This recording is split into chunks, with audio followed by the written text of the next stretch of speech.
सास वर्सेस बेटे की पसंद की बहू। देख बेटा, मुझे तेरे लिए ये लड़की पसंद है। मेरी दोस्त की बेटी है, काफी सुंदर, समझदार और संस्कारी है। अरे पिताजी, इन्हें मैं जानता हूँ। हम लास्ट टाइम जब गांव में शादी में गए थे तो वहां इनसे मुलाकात हुई थी। ये बहुत ही अच्छी हैं और आपकी पसंद है तो मुझे शादी से कोई एतराज नहीं है। भैया, आपका दिमाग खराब हो गया है क्या? इस गरीब गांव की लड़की को इस घर की बड़ी बहू बनाओगे? जरा शक्ल देखो इसकी, कहीं से भी मॉडर्न नहीं है और गांव में रहती है तो इतनी पढ़ाई भी नहीं की होगी, इसको इंग्लिश भी नहीं आती होगी। आपका और इसका कोई मेल ही नहीं है। इस घर में भाभी आएगी तो सिर्फ मॉडर्न भाभी आएगी। तेरा दिमाग खराब है क्या? पिताजी इसे अच्छे से जानते हैं, मुझे भी पता है ये कितनी अच्छी लड़की है। और इंग्लिश और मॉडर्न का मुझे क्या करना है? लड़की घर संभालने वाली होनी चाहिए। जी, आपका दिमाग खराब हो गया है क्या? कोई भी तस्वीर मेरे बेटे को दिखा देते हो। बोल दिया ना श्रेया ने, इस घर में सिर्फ मॉडर्न भाभी आएगी इसकी। मैं घर छोड़कर कहीं चला नहीं गया हूँ, इस घर का मुखिया हूँ और सटीक फैसला लेने का हक मेरा है, तुम दोनों का नहीं।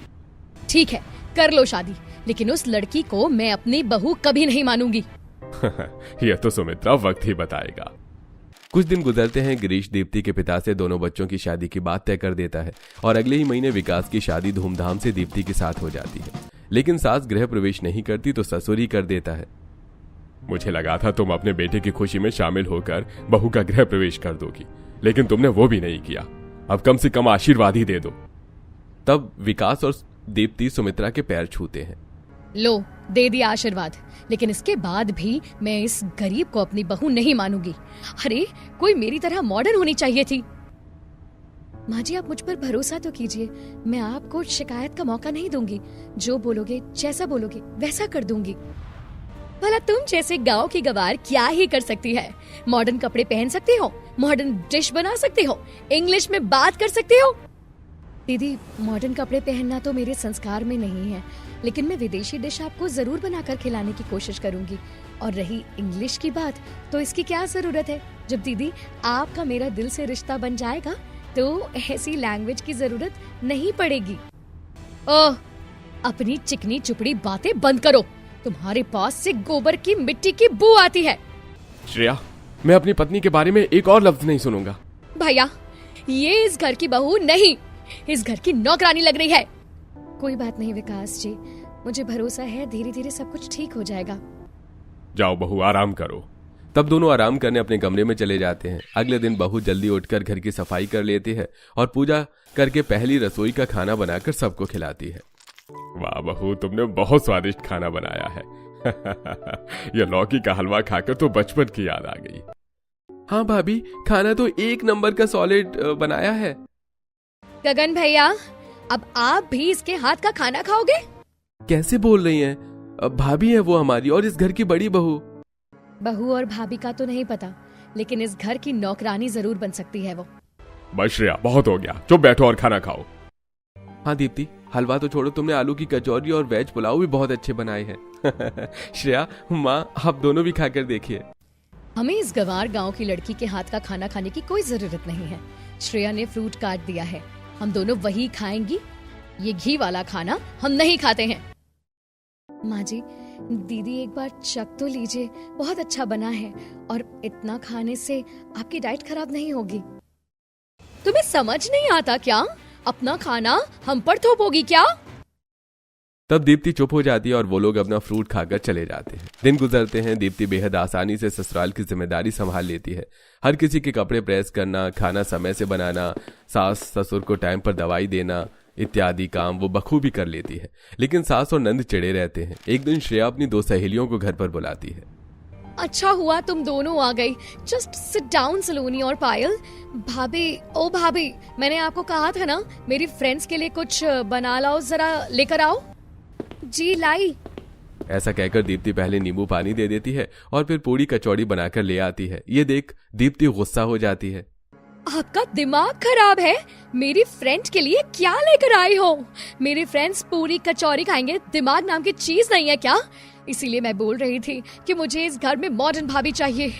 वो होती तो कम से कम स्नैक्स बर्गर बना देती या तो लेकर मंगवा देती। कोल्ड ड्रिंक की जगह नींबू पानी लाना जरूरी था।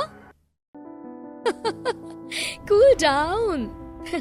देख, ये सब तो तुमको शादी करने के टाइम सोचना चाहिए था, ताकि घर में कौन सी भाभी आनी चाहिए। जरा देख तो, तेरी भाभी कम इस घर की नौकरानी ज्यादा लग रही है और वैसे ही काम भी कर रही है, वही खाना पीना लाई है। अरे आजकल के जमाने में ये कौन खाता है? और इनका ड्रेसिंग सेंस देख। चल यार, मूड स्पॉइल हो गया यहाँ पर। ये सब नहीं खाएंगे, बाहर चलते हैं, बर्गर किंग में जल्दी से तैयार हो जा। ऑलराइट, इतना मूड खराब हुआ है तो पार्टी करना भी तो जरूरी है। गवार भाभी, करवा दी ना मेरी फ्रेंड्स के सामने बेइज्जती। दोबारा से मेरे सामने मत आना अपनी ये देसी चीज लेकर। सॉरी श्रेया, मैं दोबारा से कुछ बना कर ले आती हूँ, ऐसे मत जाओ। श्रेया, ये क्या बदतमीजी है? अपनी भाभी से सबके सामने ऐसी बात करते हैं? प्लीज पापा, अब आप इसकी वकालत मेरे सामने ना करें। मेरा वैसे ही मूड खराब हो गया है। आप खाइए अपनी पसंदीदा बहू की ये देसी चीजें। तब श्रेया सुंदर सी ड्रेस पहनकर फ्रेंड्स के साथ पार्टी करने चली जाती है। इट्स रॉकिंग यारा, कभी इश्क तो करो। इट्स रॉकिंग, मरो तुम इश्क पे मरो। मैं सदके जावा, मैं सदके जावा, हो इश्क पे यारा, मैं सदके जावा। वाओ, अच्छा हुआ हम यहाँ पर आ गए, वरना तेरी भाभी ने तो पूरे तरीके से मूड ऑफ कर दिया था। तुझे पता है मेरी भाभी बहुत मॉडर्न है। हम दोनों साथ में शॉपिंग करते हैं, साथ में क्लब जाते हैं और गॉसिप भी करते हैं। जब तुम लोग बिजी होते हो तो वो मेरे बहुत साथ होती है। तो ठीक बोल रही है सलोनी, मेरे दूसरे भाई है ना, मैं बिल्कुल वैसी ही भाभी लाऊंगी। ये तो पापा ने चलने नहीं दी और अपने और भाई के पसंद की बहू घर में ले आए। Guys, I'm very hungry. Let's go. Hunger मिटाओ मिशन। इसके बाद तीनों बर्गर पिज्जा खाते हैं। दिन गुजरते हैं। सुमित्रा और श्रेया गगन के लिए अच्छे अमीर घर की लड़की ढूंढने लगती हैं। अरे सुमित्रा बहन, आपकी जैसी बहू चाहिए। वो ये है वर्षा, बहुत ज्यादा मॉडर्न है, पढ़ी लिखी है, आसपास नौकर एक इशारे पर काम करते हैं और इनके घर वालों की डिमांड है कि बहू कुछ काम नहीं करेगी लेकिन दहेज मोटा आएगा। अब आप बताइए, हाँ है तो हम आगे बात बढ़ाएं। मैं जैसी चाहती थी, मुझे मेरी मॉडर्न भाभी मिल गई है। वो मेरी फ्रेंड बनकर रहेगी यहाँ पर। माँ ठीक है ना ये गगन भाई के लिए? हाँ ठीक है, वैसे भी वो नौकरानी है ना काम करने के लिए, तो मेरी मॉडर्न बहू को वैसे भी घर का कोई काम करने की जरूरत तो है नहीं। पंडित जी आप बात आगे चलाओ और शादी इसी महीने होगी। ये सुनकर पंडित अमीर घर में जाकर गगन और वर्षा की शादी की बात चलाता है। फिर 2 हफ्ते बाद शादी होने के बाद वर्षा बहुत महंगे महंगे लहंगे में एंट्री करती है और उसी के साथ बहुत सारा दहेज भी आता है और सास आरती उतारती है। कब से इस दिन का इंतजार कर रही थी, आखिर मेरी वर्षा बहू आ ही गई। बहुत सुंदर है और बेटा इतना सामान लाने की क्या जरूरत थी। फाइनली मेरी मॉडर्न भाभी आ गई। देख रही हो ना दीप्ति भाभी, तुम तो इतना महंगा लहंगा भी पहनकर नहीं आई थी और हील्स देखकर पता चल रहा है भाभी लाखों रुपए की तो होगी। तुमने बिल्कुल ठीक बोला श्रेया, और अब मुझे तसल्ली हो रही है कि इस घर में मेरे लेवल से मैच करने वाली सिर्फ तुम हो और मुझे समझने वाली माँ जी। राइट भाभी, आइए ना, आलते की थाली में अपना पैर रखिए। नो वे, कहीं मेरे पेडिक्योर खराब हो गए तो? ये कितना कलर वाला पानी है, आई कांट टेक रिस्क। देवरानी जी ये कोई कलर वाला पानी नहीं है, इसे बहू के शुभ कदमों के लिए बहुत शुभ माना जाता है। तुम्हारे पैरों को कुछ नहीं होगा, आ जाओ। फाइन, मैं ये रस्म कर रही हूँ लेकिन इसके बाद कुछ नहीं करूंगी। तब वर्षा उसमें पैर रखकर गृह प्रवेश करती है। गिरीश को ये बात पसंद नहीं आती। अगले दिन मॉडर्न बहू मॉडर्न कपड़ों में ही सुबह सास के पास आती है। गुड मॉर्निंग माँ जी, मेरी ब्लैक टी कहाँ है? सुबह सुबह मुझे वो चाहिए होता है, लाकर दीजिए। अरे बहू, ये काम मेरा थोड़ी ही है, और वैसे भी अगर तुम्हें ब्लैक टी पीनी है तो तुम खुद बना लो। देवरानी जी, आज तक मैंने माँ जी को कोई काम करने के लिए नहीं कहा, तो तुम किस हक से कह रही हो? माँ जी सही बोल रही हैं, अपने आप बना लो। तुमने कपड़े कैसे पहने हैं? ससुराल में आज तुम्हारा पहला दिन है, थोड़ा तो संस्कार दिखाओ। लिसन जेठानी जी, आज तो आपने ये मुझे बोल दिया, लेकिन इस घर में कोई नौकरानी का काम करने के लिए नहीं आई हूँ। मुझे कुछ भी खाने पीने का चाहिए तो वो आप ला कर देंगी, या इस घर का नौकर या कोई भी, but I am not doing this. और आपकी कंफ्यूजन मिटा दूं, मैं जैसा चाहूँ वैसे कपड़े पहन सकती हूँ। माँ जी से मैंने पहले ही बात कर ली थी। हाँ, वो अब एक गरीब गवार कहीन की है। मेरी बहू को ब्लैक टी चाहिए, जाकर बना लेकर आ, वो इस घर में कोई काम नहीं करेगी। मैंने सब कुछ सुन लिया है। आज वर्षा बहू की पहली रसोई है। क्या ये वो भी नहीं करेगी और कपड़े भी ऐसे पहनेगी? हाँ बिल्कुल, इतना दहेज लाई है वो, अब वो तुम्हारी पसंद की बहू की तरह काम थोड़ी करेगी। पापा, मेरी मॉडर्न भाभी कुछ भी नहीं करेंगी इस घर में, समझे आप? दीप्ति भाभी, ब्लैक टी और मिल्क शेक लेकर के आइए। भाभी और मैं वही ब्रेकफास्ट करेंगे और लंच में कटलेट बना देना, ठीक है ना भाभी? परफेक्ट माय प्यारी नंद, तुम मुझे कितना अच्छे से समझती हो। फिर दीप्ति रसोई में सबका ब्रेकफास्ट बनाने के लिए चली जाती है और नंद भाभी अपने कमरे में चले जाते हैं। तब गिरीश, सुमित्रा, तुम नहीं जानती तुमने वर्षा बहू को घर में लाकर कितनी बड़ी मुसीबत मोल ली है। लग रहा है वो इस घर को संभाल कर रखेगी, लेकिन वो काम तो मेरी दीप्ति बहू करती है। और ये श्रेया अभी मॉडर्न भाभी के चक्कर में पागल है, शुरू से ही घर को नहीं संभाल सकती और ऐसे कपड़े पहन रही है तो हमारी इज्जत डुबो देगी। अरे ऐसा कुछ नहीं होगा, और थोड़ा बहुत तो चलता है आज के जमाने में ये सब। मैं भगवान से दुआ करता हूँ जल्द ही तुम्हें दोनों बहू के बीच फर्क नजर आ जाएगा। कुछ देर बाद सब नाश्ता कर लेते हैं। शाम को सबको पार्टी में जाना होता है। मॉडर्न बहू मॉडर्न कपड़े पहन कर आती है। तब नंद, वर्षा भाभी, आप तो बहुत सुंदर लग रहे हैं। ऐसी ड्रेस मेरे पास नहीं है, आप मुझे कुछ ऐसा दे दो ताकि पार्टी में मैं भी पहनकर चलूं। जरूर जरूर। ये मैं कहाँ फंस गई? ये नंद तो बहुत ज्यादा चिपकती है मेरे साथ। अब क्या मेरे महंगे कपड़े भी पहनेगी? क्या ऐसे धीरे धीरे ये मेरा बाकी सामान भी मांग सकते हैं? लेकिन मैं इसे खराब सामान ही दूंगी अब। कमरे में जाकर वर्षा उसे एक ड्रेस निकाल कर दे देती है। ड्रेस पहनने के बाद वो भाभी का मेकअप भी लगा लेती है, जिस बात पर वर्षा को गुस्सा आता है। वहीं दूसरी तरफ घर के बाकी लोग आ जाते हैं और दीप्ति साड़ी पहनकर गजरा लगाकर पल्ला करती है। क्या हम सब पार्टी में जा रहे हैं? और जेठानी जी, ये आपने क्या पहना है? सब लोग आपको कार्टून बोलेंगे। अरे ओ भाभी, ये झोला और बालों में फूल पत्ते लगाना जरूरी था क्या? अच्छे कपड़े पहन लो, देखो मेरी मॉडर्न भाभी कितनी अच्छी लग रही हैं। श्रेया, मैं तो ठीक भी लग रही हूँ। पार्टी में माँ जी पापा जी के बहुत सारे रिश्तेदार होंगे। अगर उन्होंने तुम दोनों को ऐसे कपड़ों में देख लिया तो उनकी बेइज्जती हो जाएगी। कपड़े बदलने की जरूरत तुम्हें है। वर्षा बहू, जाओ कपड़े बदल लो, तुम भी संस्कारी साड़ी पहन लो। आपने सोचा भी कैसे कि मैं आप लोगों की ऐसी बातें मानूंगी? अपनी पर्सनालिटी किसी और के लिए चेंज नहीं कर सकती, और आजकल के जमाने में आप इतनी संस्कारी वाली बातें क्यों कर रहे हैं? जमाना मॉडर्न है तो थोड़ा मॉडर्न बनिए। पुराने लोग इतनी जल्दी मॉडर्न नहीं हो सकते, और इस बात पर तो बिल्कुल नहीं कि संस्कृति परंपरा इज्जत पर आ जाए।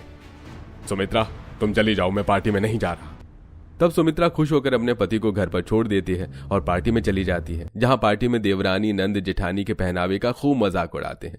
लेकिन असल में रिश्तेदार दीप्ति के कपड़ों को, उसके संस्कारों की तारीफ करते हैं। दिन बीतते हैं और दीप्ति घर में सबको मां बनने की खुशखबरी देती है।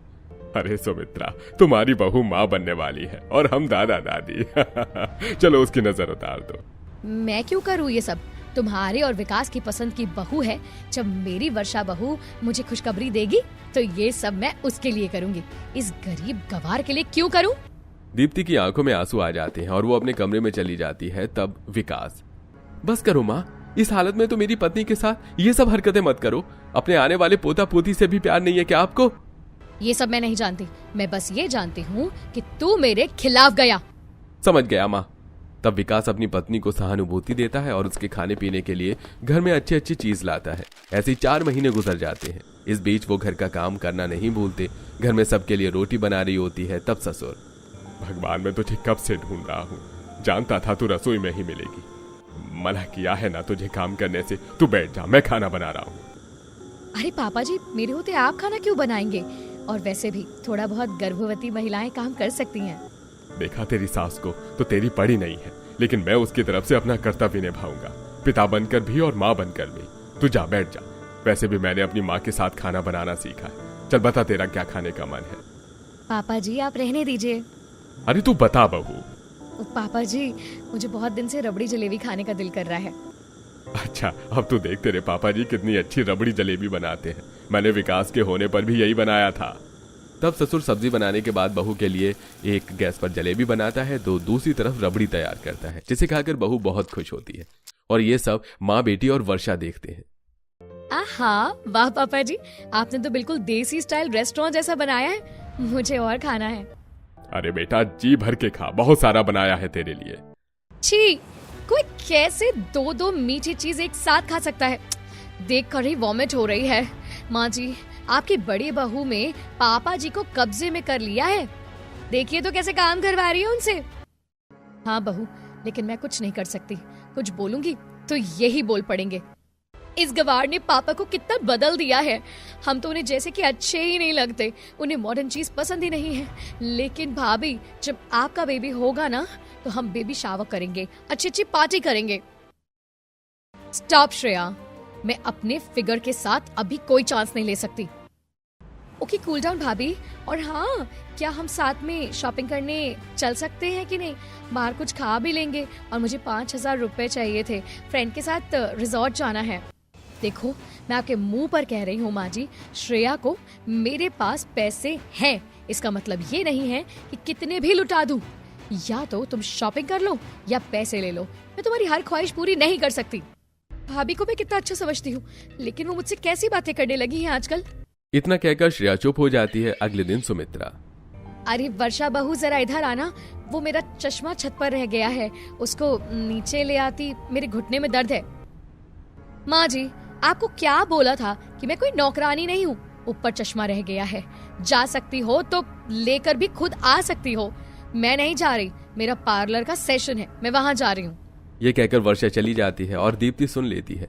गर्भवती के समय भी 2 मंजिल की सीढ़ी चढ़कर दीप्ति सास को चश्मा लाकर देती है।